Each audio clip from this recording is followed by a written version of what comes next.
तो hello government 12 कैसे हैं आप लोग। उम्मीद करते हैं सभी अच्छे होंगे। तो आज हम लोग शुरू करने जा रहे हैं 11 नंबर अध्याय यानी 11वां अध्याय, जिसके बारे में डिटेल से पढ़ेंगे लोग, है ना। इस चैप्टर से 2 क्वेश्चन आए हुए एग्जाम में, आप सभी को आगे दिख जाएगा। बहुत सारा इंपॉर्टेंट चैप्टर जो है अभी भी बाकी है, उसको मैं कोशिश करूँगा आज रात तक कंप्लीट करने के लिए, जितना जल्दी हो सके इसको कंप्लीट कर लिया जाएगा। शुरू करते हैं आज के चैप्टर, जिसमें देखेंगे कृषि है। कृषि का मतलब होता है ना खेती बाड़ी के साथ साथ पशुपालन करना। बहुत सारी क्रिया होती है कृषि में। ये नहीं होता है कि सिर्फ फसल उगाना, जिस भी चीज़ों का पालन पोषण कर रहा है, जैसे कि जानवरों का पालन पोषण कर रहे हैं, मछलियों का पालन पोषण कर रहे हैं, खेतों का पालन पोषण कर रहे हैं, सब कृषि के अंतर्गत आएगा। कृषि सबसे पहले कि प्राथमिक क्रिया, इस बात याद रखिएगा। कृषि जो होता है ये अंग्रेजी के शब्द एग्रीकल्चर से बना, और एग्रीकल्चर जो होता है एग्री और कल्चर 2 शब्द से मिलकर बना है, जिसका एग्री का मतलब होता है मृदा मतलब मिट्टी, और कल्चर मतलब होता है कृषि करना। ठीक है। अब कृषि के अंतर्गत फसलों को पशुपालन, वानिकी, मत्स्य, रेशम कीड़ा आदि बहुत सारी क्रिया होती है खेती में। ठीक है। एक यही नहीं होता है कि कृषि में सिर्फ ये नहीं कि कृषि में खेती करना, बाकी सारी चीज़ें भी होती है। ठीक है। भारत में जो होता है 55% जो जनसंख्या वो कृषि कार्य में जुड़ी है, जबकि 2/3 इसको कहा जाएगा, क्योंकि बिहार बोर्ड की किताब में आप लोग देखे थे 2/3 का मतलब होता है कि लगभग 66%, क्योंकि 2/3 को 100 से कीजिएगा तो परसेंटेज निकालिएगा तो लगभग 66% आएगा, जो कि कृषि कार्य में है। ठीक है। 4% जो जमीन हम लोग का चारागाह के रूप में, 21% वन है, और 24% जो जमीन है वो बंजर रूप में है। इधर में आइएगा तो देखिएगा आप, सकल घरेलू उत्पादन शुरुआती समय में जब देश आज़ाद हुआ था तो उसमें कृषि का योगदान बहुत ज़्यादा था, लगभग 53% जो था कृषि से हमें मिल जाता था। ठीक है। अगला आएंगे तो इसमें सिर्फ जानने वाली बात क्या है कि भारतीय कृषि अनुसंधान परिषद है, उसकी स्थापना 29 में हुई थी, 16 जुलाई 1929 ईस्वी में, और इसकी जो मुख्यालय यानी हेड क्वार्टर जो है कृषि भवन न्यू दिल्ली में। उसके बाद देखेंगे नीचे आएंगे तो विश्वविद्यालय खोला गया एग्रीकल्चर का, यानी कि कृषि विश्वविद्यालय खोला गया। सबसे पहले उत्तर प्रदेश में खोला गया था, लेकिन वर्तमान में ये उत्तराखंड में पहुँच गया, क्योंकि पहले उत्तर प्रदेश और उत्तराखंड दोनों एक ही में था। जैसे पहले हैदराबाद और तेलंगाना एक ही में था, जैसे पहले बिहार और झारखंड एक ही में था, है कि नहीं, जैसे पहले मध्य प्रदेश और छत्तीसगढ़ एक ही में था। तो बहुत सारे ऐसे राज्य हैं जो अलग अलग टूट के बने। ठीक है। तो उसी तरह ये जो उत्तर प्रदेश कृषि विश्वविद्यालय जो था पहले उत्तर प्रदेश में था, बाद में ये उत्तराखंड में, मतलब ये एरिया उत्तराखंड का अंतर्गत आ गया। अब ये जो इसका नाम गोविंद बल्लभ पंत कृषि प्रौद्योगिकी विश्वविद्यालय रख दिया गया। ठीक है। उसके बाद नीचे आएंगे तो और इसमें इंपॉर्टेंट दिया हुआ है कि भारतीय कृषि का इतिहास जो है महेंद्रगिरी, यानी MS धोनी नहीं, MS रंधवा जो है, MS रंधवा ने क्या लिख रहा है, MS रंधवा लिख रहे हैं भारतीय कृषि का इतिहास। तो भारतीय कृषि का इतिहास निम्न में से किसने लिखा है, तो MS रंधवा, याद रखिएगा, महेंद्र सिंह रंधवा। भूमि सुधार में देखेंगे तो भू सुधार में बहुत सारे चलाए गए, स्वतंत्रता बाद जो है ढेर सारे आंदोलन चलाए गए ताकि भूमि को सुधार किया जा सके। ठीक है। जैसे पहला चला हथबंदी मतलब आपको पूरी जमीन को हथिया नहीं लेना है, जितना आपका जमीन हो उतना ही खेती करना है, यानी सीमा सबसे पहले निर्धारण किया गया, क्योंकि आज़ादी के बाद है ना बहुत सारे जमीन जैसे थे जो अंग्रेज कब्जा कर लिए थे, किसी और को दे दिए थे। ठीक है। तो उसका सीमा निर्धारण करना था। और उसके बाद चकबंदी मतलब होता है कि बहुत सारे लोग अलग अलग जगहों पर छोटे छोटे जमीन थे, उन सभी जमीनों को आपस में करके सहकारिता का सपोर्ट से, मतलब कि 8 आदमी 10 आदमी मिल के, सारा लोग मिल के एक साथ खेती करेंगे तो उससे क्या होगा कि फसल ज़्यादा होगी और आपको फायदा ज़्यादा होगा। लेकिन जिस एरिया में मान के चलो कहीं ज़मीन थोड़ा सा है, फिर उसके बगल में घर है, फिर छोटा सा ज़मीन है, फिर घर है, तो वहाँ संभव नहीं, जैसे कि बिहार में ऐसे संभव नहीं हो पाता चकबंदी खेती करवाना। ठीक है। मोस्टली जगहों पर। अब काश्तकारी सुधार जो है, काश्तकारी एक्चुअली में क्या था, काश्तकारी समझिए एक तरह से जमींदार का बाद जो मेन मालिक होता था लो जमीन पर खेती करने वाला, वो काश्तकारी होता था लो। तो जो सरकार जो है आज़ादी के बाद नियम लगाई, काश्तकारी लोग अगर खेती कर रहे हैं लोग, तो जिसका ज़मीन है उसको 6% मतलब छठा हिस्सा देंगे, और 10 छठा हिस्सा वो उसको देंगे, और 10वां हिस्सा आप रखेंगे। ठीक। इस बात को याद रखिएगा, मतलब काश्तकारी अधिनियम बनाया गया। उसके बाद से भूदान जो आंदोलन देखेंगे तो भूदान आंदोलन विनोबा भावे द्वारा शुरू किया गया आंदोलन है। याद रखिएगा भूदान जो आंदोलन है ये किसने शुरू किया था, विनोबा भावे, आचार्य विनोबा भावे। और ये आंदोलन में उन्होंने कहा कि ना मतलब जिनके पास अधिक जमीन है दूसरे गरीबों को बांटना चाहिए, है कि नहीं। तो सिंपल याद रखिए कि 1960 के आसपास के 1960 के दशक में आंदोलन शुरू किया। उस आंदोलन का नाम था भूदान आंदोलन। क्या नाम था भैया, भूदान आंदोलन। किसके द्वारा शुरू किया, विनोबा भावे, आचार्य विनोबा भावे द्वारा शुरू किया था। ठीक है। नीचे आएंगे तो लिखा भारत में 3 प्रकार की फसल पाई जाती है। तो याद रखिए पहला फसल जो होता है उसको बोलते हैं लोग रबी फसल, दूसरा खरीफ, तीसरा जायद फसल होता है। और रबी को याद रखिए रबी में कौन कौन होता है, तो गेहूँ होता है। तो गेहूँ से क्या बनता है, रोटी बनता है। याद रखिए गेहूँ के आटा से रोटी बनता है। तो र से रबी और र से रोटी, याद रखिएगा, दोनों बात आपको याद हो जाएगा। उसके बाद खरीफ देखेंगे तो खरीफ को याद रखिएगा ख से खरीफ और ख से खिचड़ी, है ना। खिचड़ी किससे बनेगा भैया, तो खिचड़ी बनेगा चावल से, और रोटी किससे बनेगा भैया, तो गेहूँ से बनेगा। दोनों चीज़ें आप लोग को याद हो जाना चाहिए। लेकिन अब क्या हो गया, BPSC हो गया स्मार्ट। अब क्या कर रहा है, ये रबी गेहूँ ना देखे उसके आगे देते रहे। तो सब याद रखिएगा जौ, चना, मटर, सरसों, मसूर, आलू, ये सब क्या होता है, रबी फसल के अंतर्गत आता है। खरीफ में क्या होता है, चावल के अलावा ज्वार, बाजरा, मकई, तिलहन, मूंगफली, उड़द। ठीक है। उसके कपास, यहाँ कपास याद रखिए, कपास तो खरीफ फसल है। ठीक है। जायद फसल जो होता है अभी जो हम लोग मिल रहा है ये तरबूज वगैरह, खरबूजा, ककड़ी, खीरा, ये सब क्या है जायद फसल होता है जिसमें पानी की भरपूर मात्रा होती है, ठीक है। अब यहाँ दिया हुआ कब बोया जाता है, कब काटा जाता है, याद रखिए। रोटी होता है गर्म, ठीक है, रोटी क्या होता है गर्म होता है, तो गर्मी में ही काटा जाएगा। चावल होता है ठंडा, तो ठंडा में ही काटा जाएगा। और इसमें पानी ज़्यादा होता है तो ये भरपूर गर्मी मिलेगा, ठीक है। तो याद रखिए गेहूँ को बोया गया ठंडा में, काटा गया गर्मी में, मतलब अक्टूबर नवंबर में बोया गया ठंडा के समय में और काट लिया गया हल्का हल्का गर्मी आना शुरू किया मार्च अप्रैल में, तो काट लिया गया। उसके बाद से इसको पूरी तरह से बरसात में बोया गया, यानी ठंडा में ये गर्मी में बोया गया पूरी तरह से किसको, चावल को। और काट कब लिया गया, ठंडा पड़ना शुरू हुआ तो उसको काट लिया गया, ठीक है, याद रखिएगा। उसके बाद जो बीच का जो समय होता है उसमें जायद फसल को उगाया जाता है। नीचे देखेंगे तो वही चीज़ लिखा हुआ अक्टूबर दिसंबर में बोया गया और मार्च अप्रैल में काट लिया गया। गेहूँ सरसों जो ये सब इसके अंतर्गत आते हैं। यहाँ देखेंगे तो लिखा है कि इसका सबसे ज़्यादा फायदा पंजाब, हरियाणा, उत्तर प्रदेश और राजस्थानों में इसका मिला, ठीक है। खरीफ फसल का भी वही चीज़ लिखा हुआ है। खरीफ फसल जो है इसको जून जुलाई में बोया जाता है और अक्टूबर सितंबर में काट लिया जाता है। इसमें चावल, मकई, ज्वार, बाजरा वगैरह चीज़ें जो चीज़ ऊपर दी गई है वही डाटा यहाँ पर भी मेंशन है, ठीक है। यहाँ जानना जरूरी हम लोग को धान के 3 प्रकार होते हैं और ये क्वेश्चन बीपीएससी में पूछा हुआ, आप सभी एग्जाम दिए होंगे तो जानते होंगे ना। ये धान के 3 फसल मतलब क्वेश्चन पूछा था अमन, आस, बोरो क्या है, तो ये धान की किस्में है। क्या है, धान की किस्में है, ठीक है, याद रखिए अमन, आस, बोरो और धान की किस्में है। जायद फसल में देखेंगे तो जायद फसल मालूम है तरबूज, खीरा अभी बोले जिसमें पानी की मात्रा ज़्यादा होती है। तो जायद रबी और खरीफ के बीच में उगाया जाता है।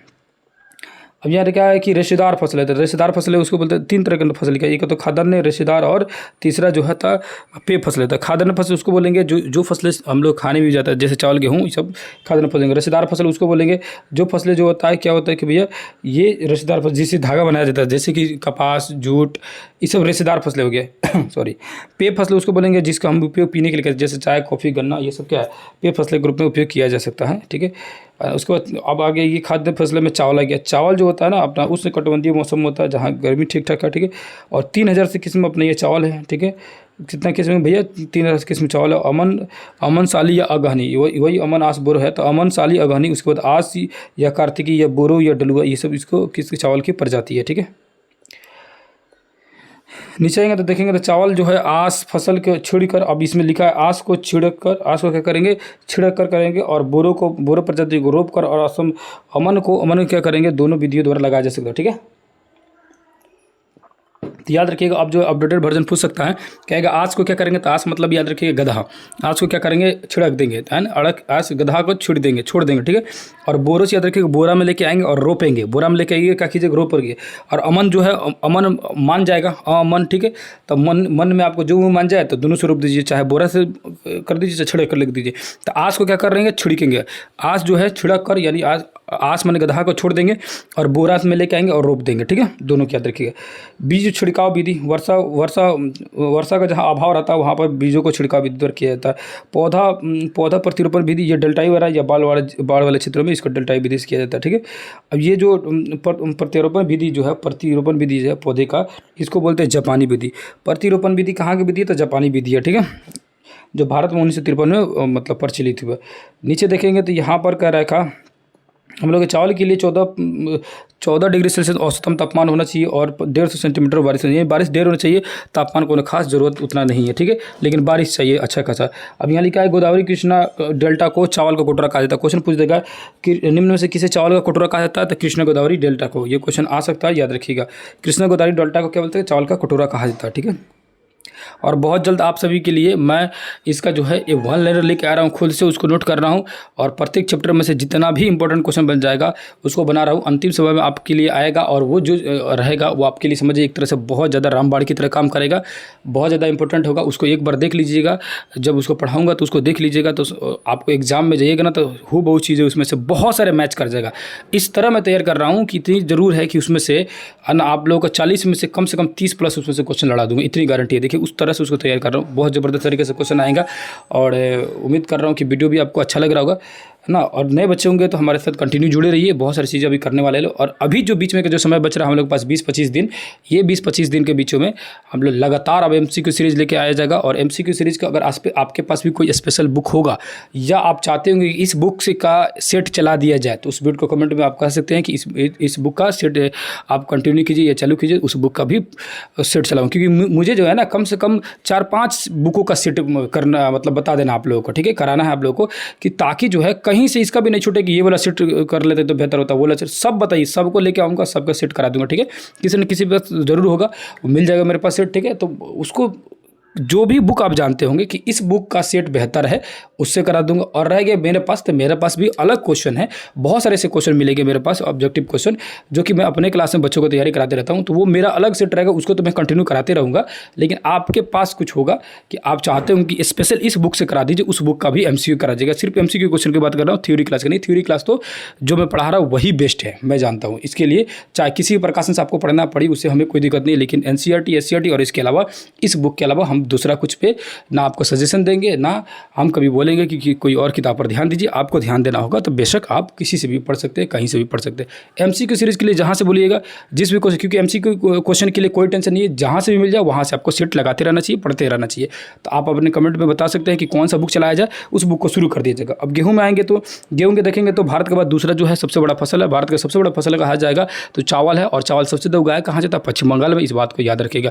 गेहूँ जो होता है, गेहूँ दूसरा सबसे बड़ा फसल है और 12% इसका खेती किया जाता है। और गेहूँ सबसे ज़्यादा देखा जाएगा तो भारत में गेहूँ कहीं होता है तो पंजाब में होता है, ठीक है, दूसरे नंबर स्थान है, और पंजाब में गेहूँ सबसे ज़्यादा होता है। इस बात को याद रखिएगा, ठीक है। गेहूँ के लिए आप लोग को क्योंकि इसको ठंडी में बोया जाता है, गर्मी में काटा जाता है, तो इसके लिए तापमान जो होता है कम चाहिए और बारिश भी उतना खास नहीं चाहिए, ठीक है।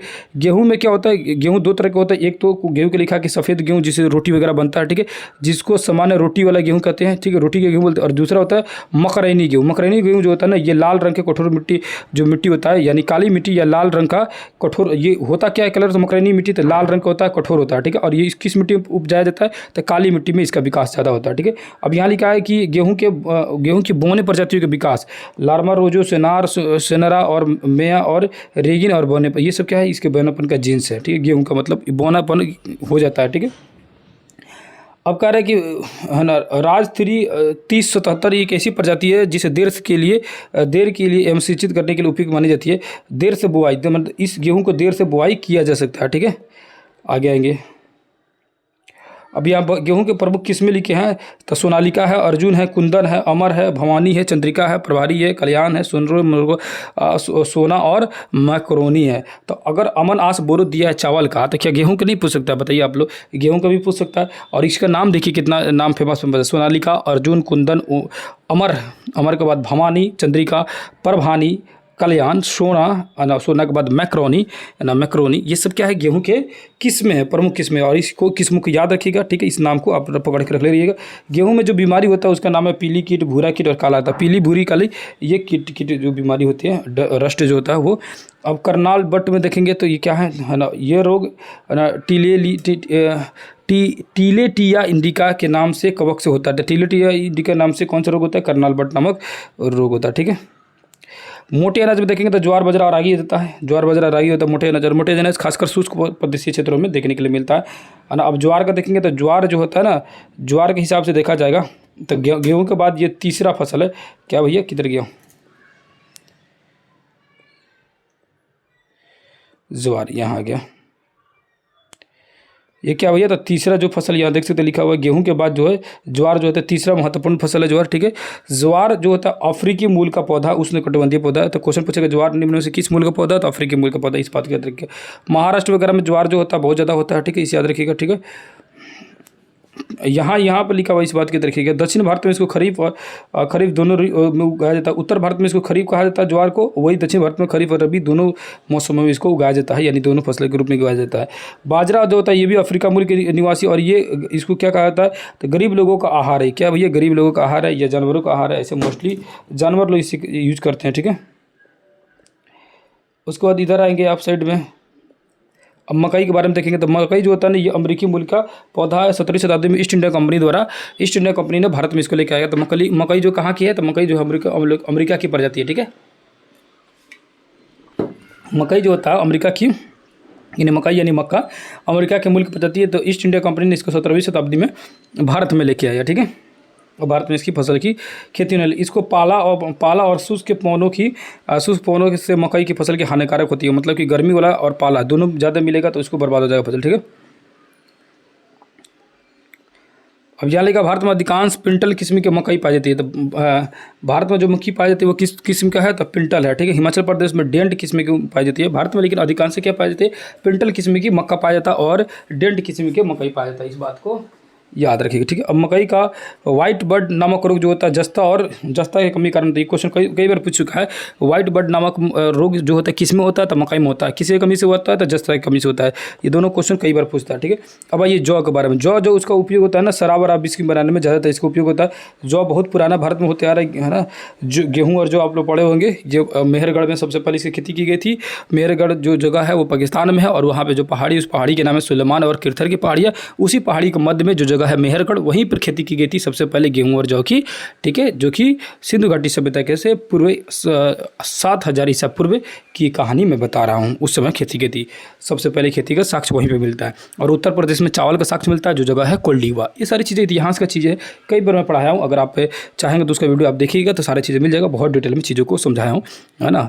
ये जो बुक है तो ये तो आपको पता है कि ये स्पेशल बुक है। इसमें से चीज़ें जो है बहुत बढ़िया से दी गई, इसीलिए इसको पढ़ा रहा हूँ। वरना NCERT और SCERT चीज़ें तो कंप्लीट हो चुका है ना। तो उसको आप चाहें तो देख सकते हैं। राजस्थान उत्तर प्रदेश में ये सब जो का फसल ज़्यादा होता है। अब यहाँ लिखा है रागी। रागी जो होता है ये उथली काली मिट्टी में, उथली काली मिट्टी में पाई जाती है, ठीक है। आ जाइए नीचे।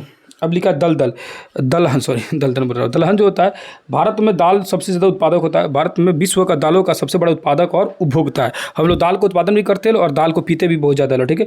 ऐसा हम लोग के गाँव में भी कहावत रहता है कि दूध से ज़्यादा फायदा दाल करता है। इसीलिए लोग देखना कि गाँव में बच्चे भी होता है, टाउन में भी अक्सर हम लोग बाहर पढ़ते भी है तो मोस्टली हम लोग क्या करते हैं, लोग दाल को आदमी पी जाता है ना। मतलब कि बच गया अगर दाल को तो फेंकता नहीं है, उसको पी जाता है। और ऐसे शौकिया बच्चे बहुत ज़्यादा दाल पीते रहते हैं। दाल जो होता है ना अपने यहाँ उसका उत्पादन भी ज़्यादा होता है और उसका खपत भी हम लोग बहुत ज़्यादा करते हैं लोग, ठीक है।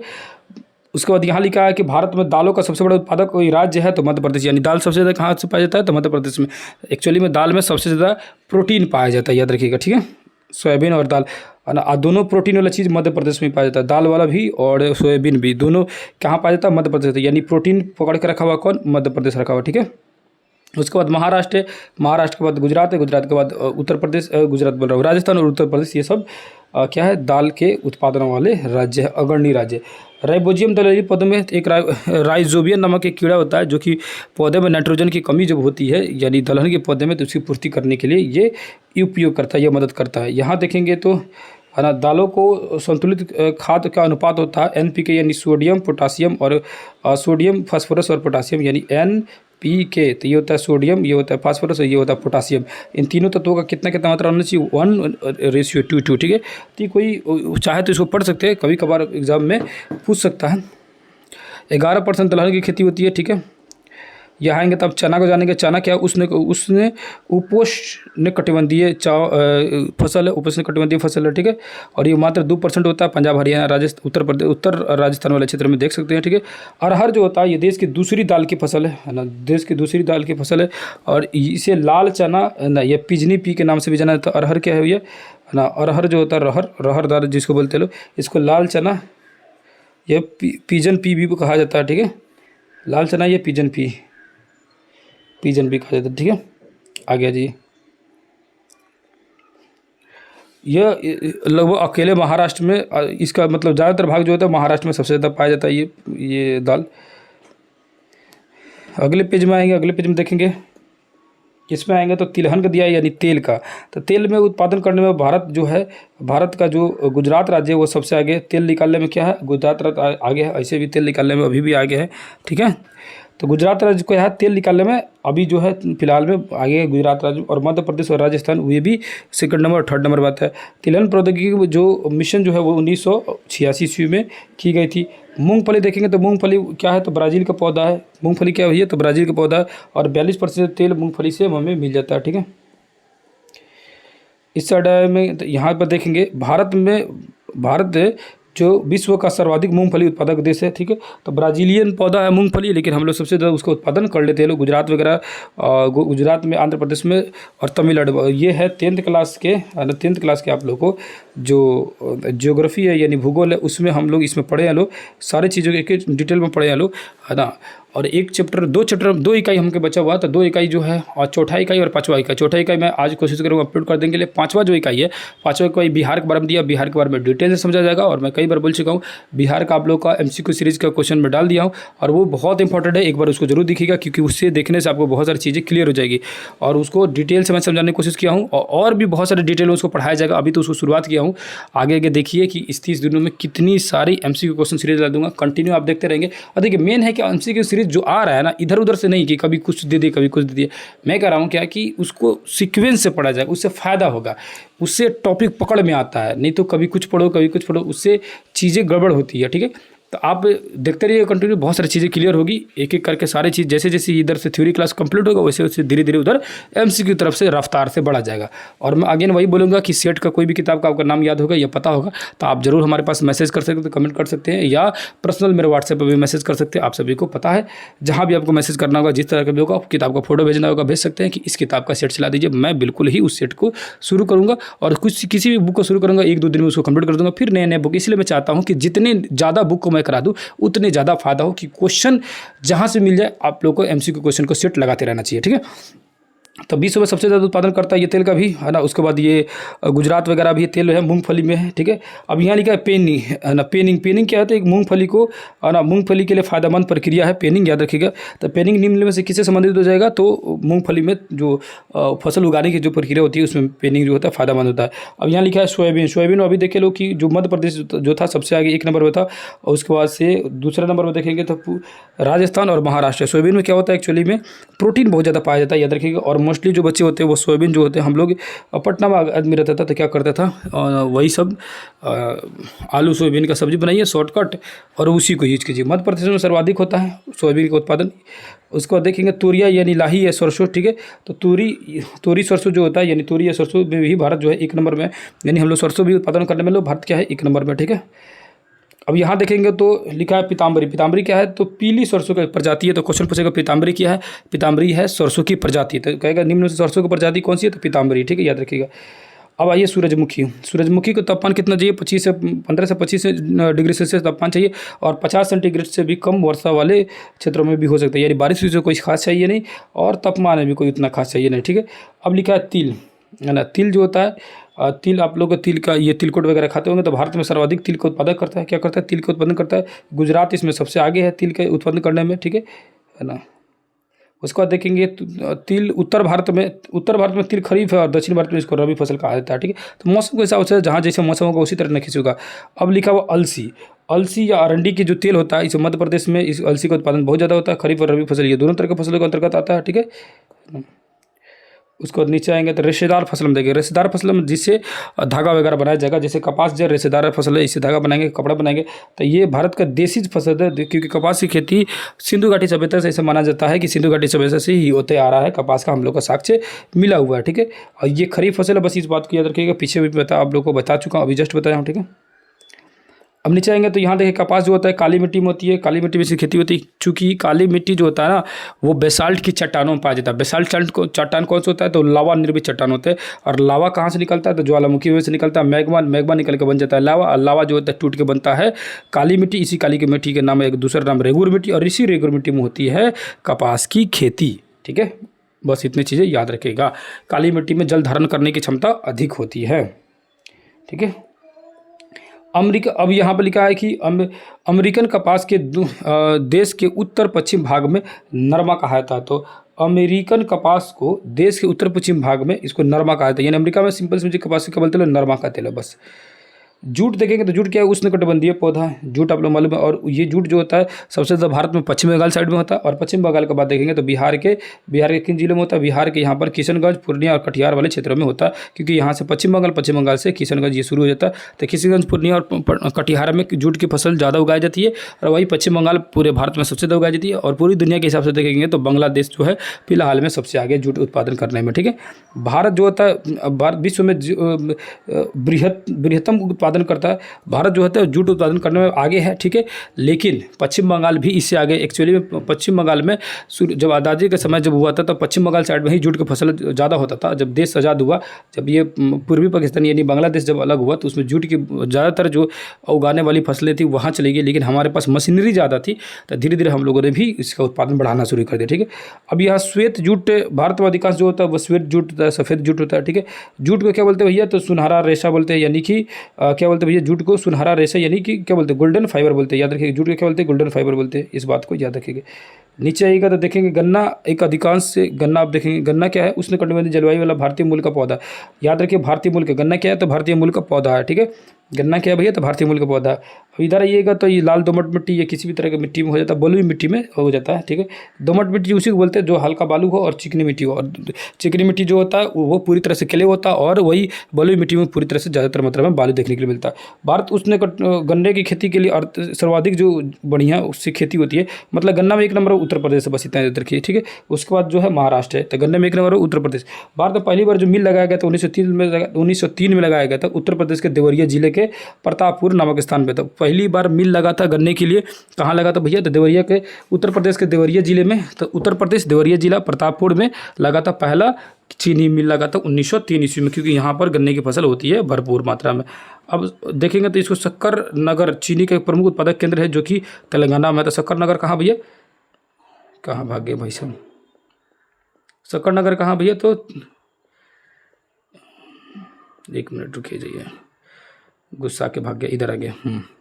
शक्कर नगर क्या हो गया, तो शक्कर नगर जो है ये है कहाँ भैया, शक्कर नगर है तेलंगाना में। कहाँ है, तेलंगाना में, याद रखिएगा। उत्तर प्रदेश भारत का शक्कर का प्याला कहा था, मतलब चीनी का कटोरा या शक्कर का प्याला, वही बात हो गया।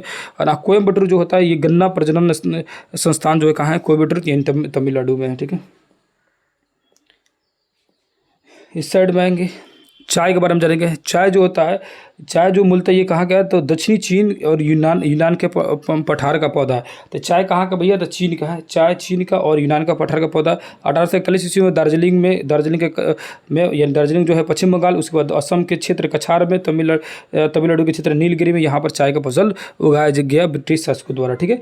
उसके बाद असम में चाय का पौधा जो होता है वो छोटा होता है, लेकिन पत्तियाँ जो होती है कठोर होती है और अच्छा लगता है। लेकिन क्वेश्चन पूछेगा सबसे ज़बरदस्त चाय की पत्तियाँ कहाँ पाई जाती है, तो दार्जिलिंग की एक घाटी है, घाटी के नाम है हैप्पी घाटी, जो कि आप लोग को 8 क्लास के ज्योग्राफी में पढ़ा चुका हूँ, ठीक है।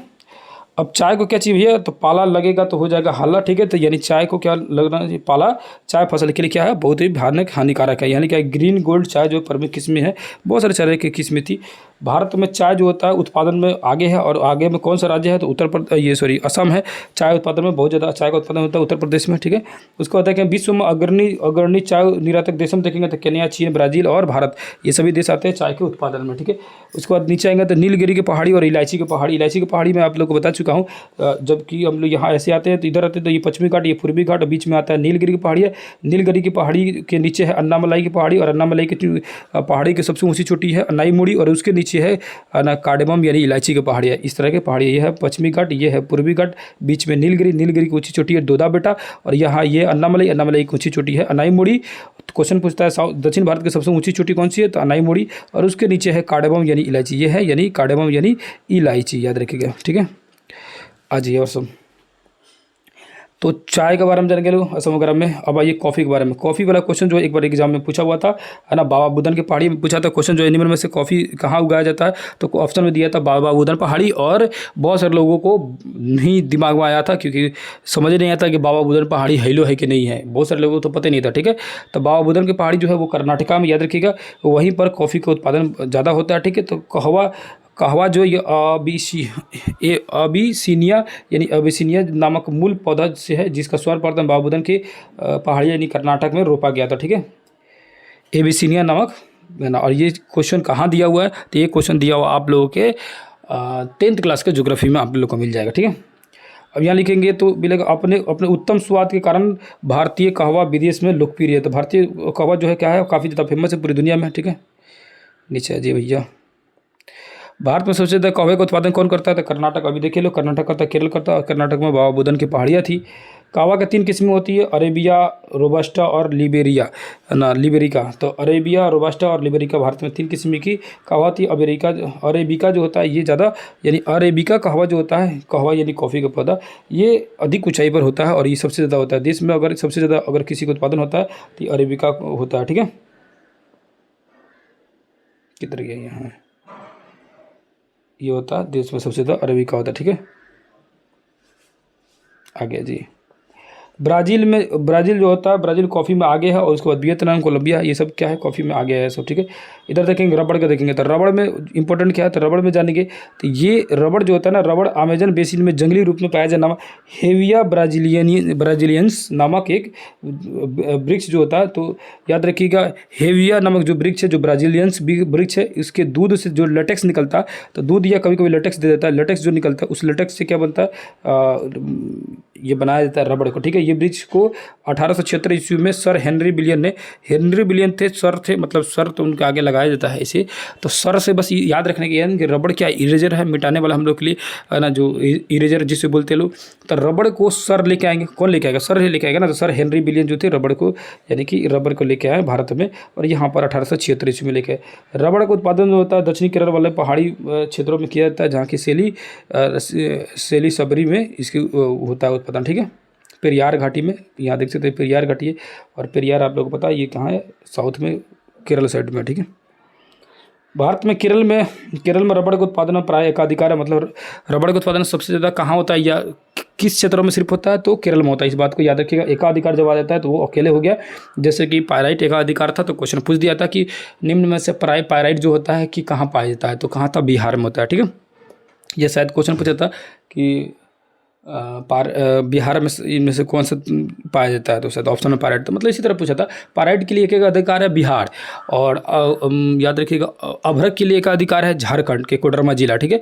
और ये रबड़ का एक अधिकार है, ये कौन सा, केरल, ठीक है। इस तरह की चीज़ें को पकड़ के रखिए, क्योंकि ये पूछ देता। और इसी तरह का तो मैं क्वेश्चन बनाने वाला हूँ, और इसी तरह का मैं निकाल रहा हूँ, जिसको लग रहा है ना कि बहुत ज़्यादा इंपॉर्टेंट है, इसको अइबे करेगा, उसी तरह का तो मैं निकाल रहा हूँ। देखिए आप जितना पूरा पढ़े हुए हैं, ठीक है, कोई दिक्कत नहीं, सारी चीज़ पढ़ लिया, लेकिन जब उसको मैं कराऊंगा ना लास्ट में, तो वो क्या होगा ना, एक तरह से आपको टॉनिक की तरह काम करेगा, है ना, कि अंतिम दिन क्या हो गया, टॉनिक पिए, एग्जाम में चले गए और बिंदास एग्जाम दे के आ गए, ठीक है।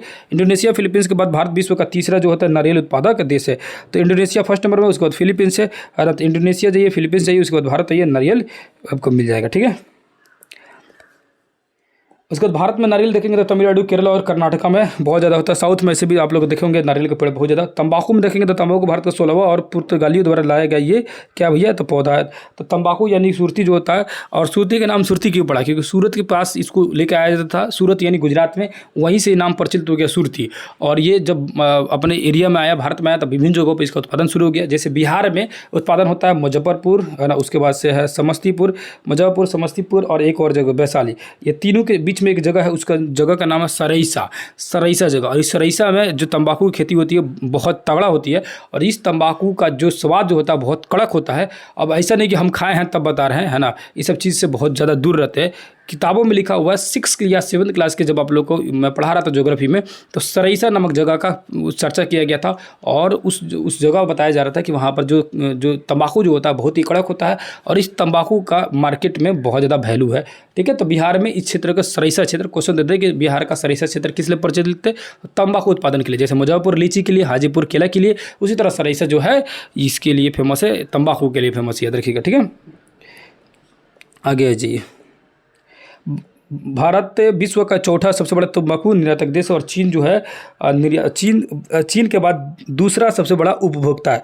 मतलब क्या कि सबसे ज़्यादा चीन जो होता है घोट जाता है, खा जाता है, यानी चीन के सारे लोग तंबाकू खाते हैं। और अपना ये देखेंगे तो अपने ये सब गार्जियन, मोस्टली जो जितने गार्जियन होंगे, हम लोग के गार्जियन जो है, जैसे हमारे गार्जियन भी, आपके गार्जियन भी, सभी लोग खैनी मुँह में दबेले रहता है, ठीक है। तो मोस्टली लोग गार्जियन क्या करता है, तो सेकंड में हम लोग हेलो भारत जो है खैनी दाबने में मुँह में, ठीक है। और 1 नंबर पर चाइना है, लेकिन उत्पादन के मामले में चौथे नंबर पर है, ठीक है। अब मसाला देखेंगे तो मसालों का शहर कहा जाता है, केरल को क्या कहता है, मसालों का बागान कहा जाता है, केरल को मसालों का बागान कहा जाता है, केरल क्या कहेंगे, मसालों का बागान, याद रखिएगा मसालों का शहर केरल को कहा जाता है। और यहाँ इलायची जो होता है बहुत ज़्यादा फेमस है केरल में, ठीक है। और इलायची जो है क्या है, सुगंधित मसाला है, और मसालों का राजा भी इसे कहा जाता है, याद रखिएगा। इलायची जो होता है लाल लेटराइट मिट्टी में होता है, याद रखिएगा। इलायची किस तरह के मिट्टी में होता है, तो लाल लेटराइट मिट्टी में होती है, ठीक है। अब भारतीय इलायची जिसका शोध केंद्र है, संस्थान है, वो केरल में, याद रखिएगा, ठीक है।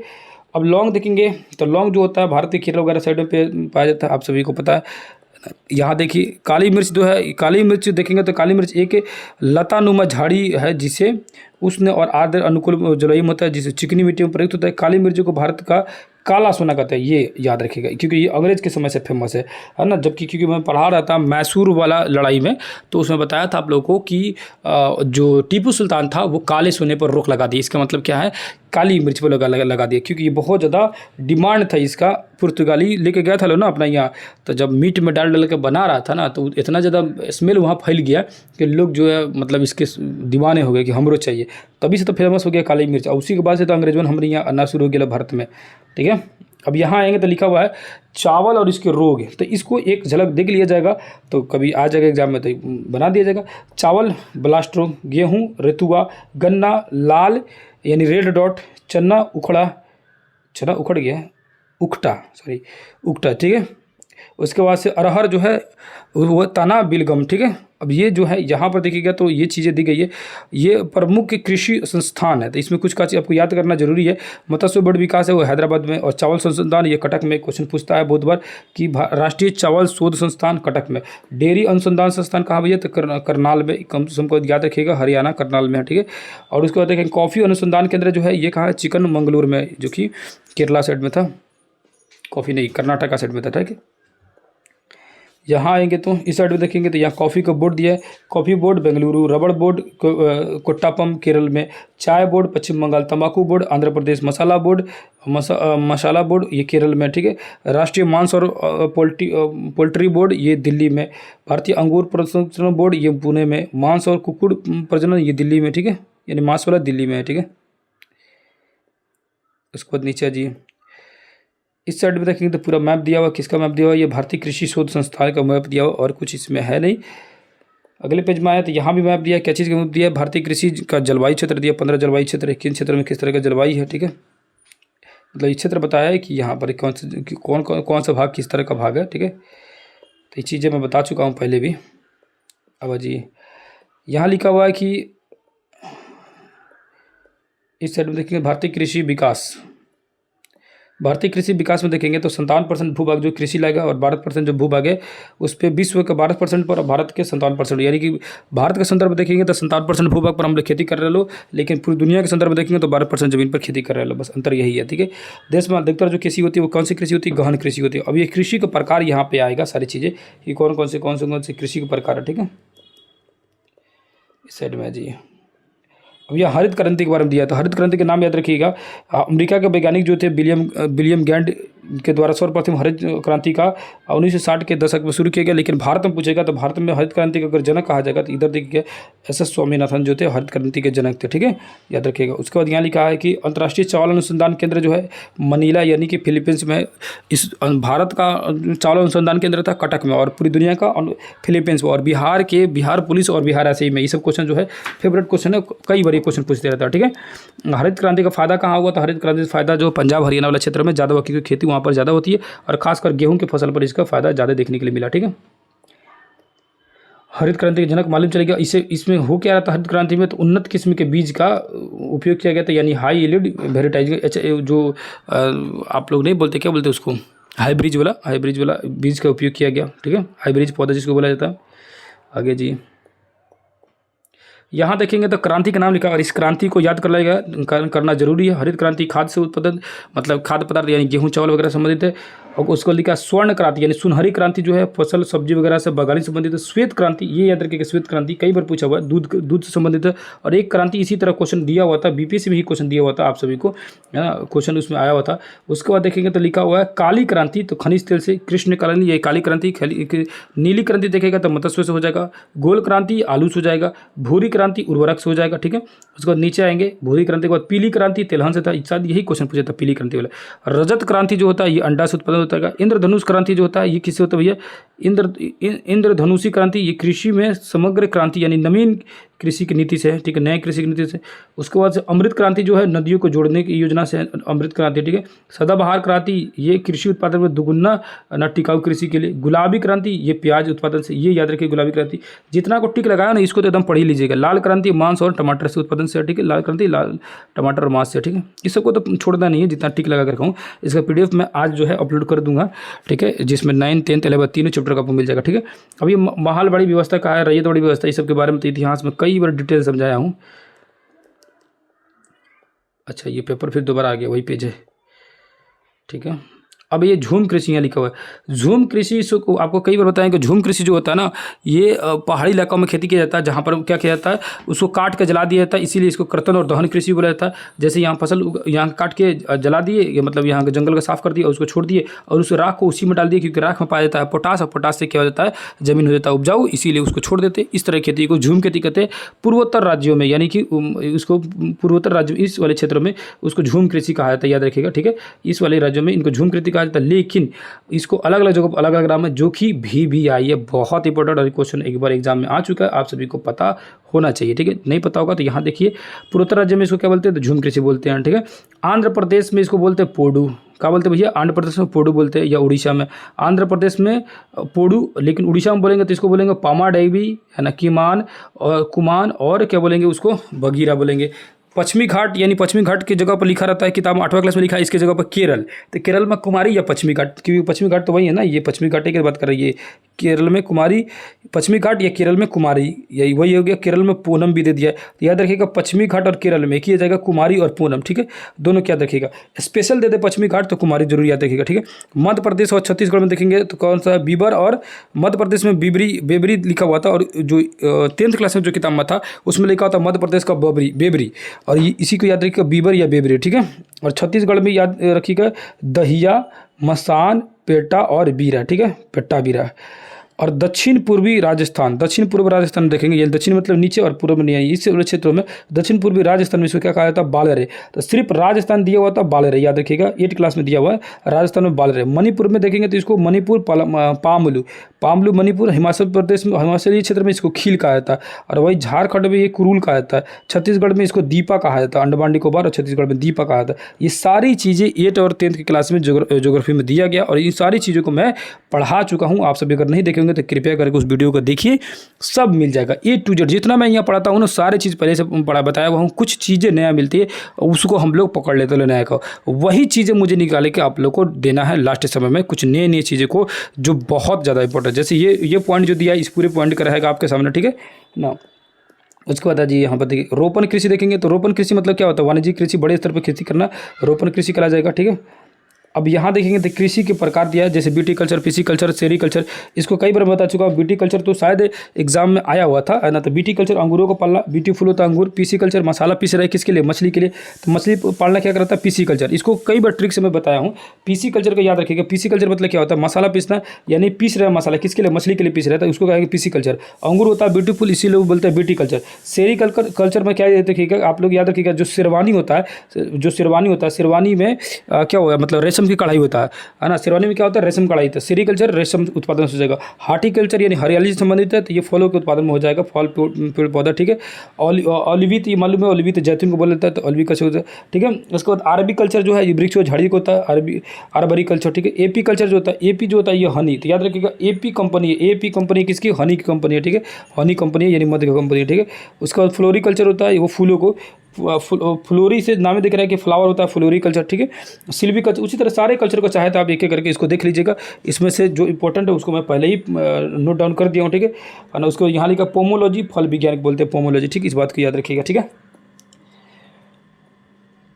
उसके बाद नीचे आइएगा तो यहाँ लिखा है द्विफसलीय कृषि, तो एक साथ दो फसल को उगाना क्या कहलाएगा, द्विफसलीय चक्र कहते हैं। यानी एक वर्ष में है ना दो फसलों का चक्रण किया जाए, यदि एक वर्ष में दो फसल उगा देंगे द्विफसलीय बोलेंगे। और बहुफसलीय कैसे बोलेंगे, जब एक ही वर्ष में है ना 3 फसलों से अधिक उगा देंगे तो बहुफसलीय उसको बोलेंगे, ठीक है। अब देखिए रिले कृषि, रिले कृषि किसे बोलेंगे भैया, रिले कृषि इस बात को याद रखिए कि रिले कृषि बोलेंगे जब एक खड़ी फसल के नीचे दूसरी फसल को बो दिया जाए, यानी एक खड़ा फसल है उसके संग से दूसरा फसल बो दी तो क्या बोलेंगे, रिले कृषि बोलेंगे, ठीक है। नीचे आए तो ये लिखा हुआ सन्य घनता, सन्य घनता मैं कई बार बता चुका हूँ कि जमीन मान के चलिए इतना, और इसी जमीन पर दो बार खेती कर दिए तो उसको कुल बोया और वास्तविक जमीन को किया जाता है गुने 100 किया जाता है। तो लगभग अगर 2 बार कर दिए तो 200% हो जाएगा, और 3 बार कर दिए तो 300% हो जाएगा। यानी जमीन का 3 बार फायदा उठा लिए तो कम से कम 2 बार हो रहा है तो वो हो जाएगा गहन कृषि कहलाएगा, ठीक है। मतलब 200% अधिक हो रहा है तो। अब ये यहाँ लिखा वाणिज्यिक कृषि, वाणिज्यिक कृषि मतलब कि जब कृषि को बड़े स्तर पर किया जाता है, व्यापारिक स्तर पर, तो वाणिज्यिक कृषि कहा जाता है, ठीक है। अब लिखा ट्रक फार्मिंग में, ट्रक फार्मिंग मतलब सेम उसी का वाणिज्यिक कृषि का ही बड़का भाई हुआ है ट्रक फार्मिंग, ठीक है। और ये ट्रक फार्मिंग बड़े बड़े क्षेत्रों में होता है, जैसे पंजाब हरियाणा में, चाहे विदेशों में ज़्यादा होता है, ठीक है। अब संविदा या अनुबंध कृषि बोलते हैं, संविदा मतलब होता है कॉन्ट्रैक्ट पर ले लिए फार्मिंग, तो कॉन्ट्रैक्ट पर ले लिए इस एरिया में कि हमको इस एरिया को दे दी खेती करने की, खेती इसे खासकर बड़ी बड़ी कंपनियाँ लेती है कॉन्ट्रैक्ट फार्मिंग में, ठीक है। इसको देखेंगे तो गहन कृषि, गहन कृषि में बताइए दी कि 200% से अधिक, जो 200% से अधिक यूज कर रहे हैं, यानी कि एक ही जमीन में अधिक फसल उगा ले रहा है तो उसको गहन कृषि बोलेंगे, ठीक है। विस्तृत कृषि मतलब होता है क्या कि बड़े बड़े मशीनों का यूज करके खेती कर रहे हैं, तो विस्तृत कृषि मतलब बड़े लेवल पर खेती कर रहे हैं, है ना। उसको लिखा पारिस्थितिकी कृषि, पारिस्थितिकी कृषि मतलब सिंपल समझिए कि वैसी कृषि जिसमें किसी भी तरह का केमिकल का यूज नहीं कर रहा है, पूरी तरह से जैविक उर्वरक का यूज कर रहा है, मतलब जैविक खाद्य पदार्थों का यूज कर रहा है, तो वो क्या कहलाएगा, पारिस्थितिकी कृषि कहला जाएगा। अब यहाँ लिखा है रेचिंग खेती, रेचिंग खेती में क्या होता है, कोई खेती ना हो के क्या है, ये बकरी वगैरह भैंस को, गाय भैंस को चरा दीजिए, ठीक है। तो भेड़ बकरी आदि को चराना क्या कहलाता है, रेचिंग खेती कहलाता है। तो क्वेश्चन पूछ देगा निम्न में से कौन सा जो मतलब प्रक्रिया जो है फसल उगाना नहीं है या खेती करना नहीं है, ठीक है। अब इसमें फसल उगाना नहीं है तो अब खेती इसमें लिख देगा रेचिंग खेती, तो लगेगा भाई साहब ये तो होगा करेगा, कोनो ना कोनो तो खेती है। तो रेचिंग खेती जो है ये क्या है, भेड़ बकरी और आदि को चराना, कोई खेती ना करना, ठीक है। ये पूछेगा रेचिंग खेती मतलब क्या होता है।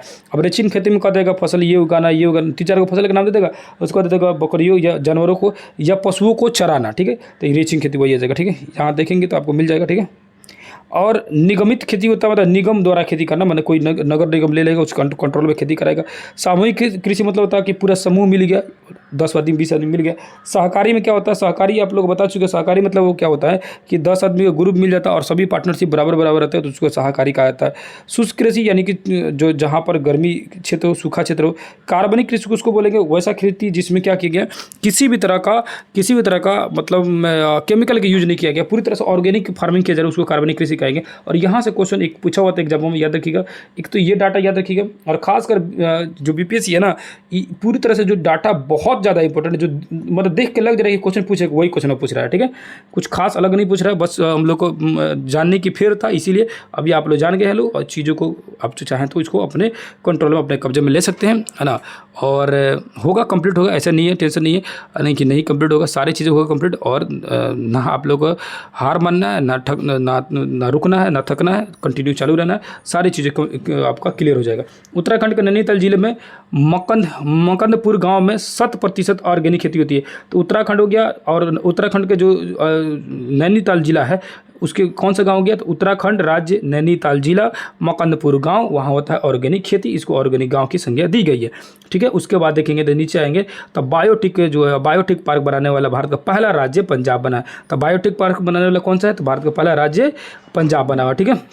इधर आएंगे तो इस वाले बॉक्स में से क्वेश्चन बीपीएससी में आ चुका है, बीपीएससी में क्वेश्चन आया हुआ था, क्या है भैया, है ना। तो इसका नाम है सिक्किम में भारत का पहला जो पूर्ण रूप से राज्य बना जिसने जैविक राज्य घोषित किया। तो जैविक गांव था, ये जैविक गांव था, कौन सा गांव, जिसका नाम था माकंदपुर जैविक गांव था, जो कि नैनीताल जिला के और उत्तराखंड में है, ठीक है। लेकिन वो तो गांव था, लेकिन पूरा राज्य ही जैविक खाद पर कर रहा है, जैविक तरीका से, यानी कि ऑर्गेनिक रूप से खेती कर रहा है। वो कौन सा राज्य है, तो याद रखिएगा सिक्किम में। तो क्वेश्चन ये कई बार पूछता है, निम्न में से कौन सा राज्य है जो कि जैविक खेती करता है। और ये फाइनली जो है ये चैप्टर हो गया कंप्लीट, है ना। तो कैसा लगा चैप्टर आप सभी बताइएगा। और आप सभी के लिए मैं जैसे कि चैप्टर के बीच में भी कई बार बोला हूँ कि अगर जो सेट, क्योंकि मैं चाहता हूँ कि सेट शुरू किया जाए और तगड़ा सेट शुरू किया जाए, है ना। सेट के जितने भी आपके पता होगा किताब प्रकाशन वगैरह, क्योंकि आप सभी बेहतर जानते होंगे, हमसे बेहतर जानते होंगे, क्योंकि आप सभी इसी एग्ज़ाम के लिए तैयारी कर रहे हैं, तो जाहिर सी बात है आप सभी को पता होगा कौन सा बुक का सेट आपको चाहिए, किस तरह का, मैं भी पता करता हूँ। और उस बुक का सेट मैं चाह रहा हूँ चला देने के लिए, और मैं चाहता हूँ कि एक ही नहीं 2 3 4 5 जितना सेट मिल जाए, ज़्यादा होगा ना तो मैं उसको देख लूँगा कि 8 किताब है, 8 किताब को तो एक दिन में मैक्सिमम क्वेश्चन कराऊंगा, कि ताकि सब कवर हो जाए।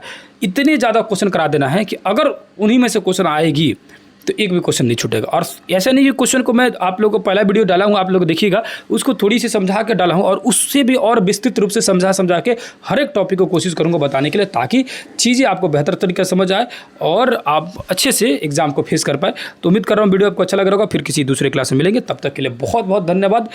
नमस्कार, अस्सलाम वालेकुम, जय हिंद, जय भारत।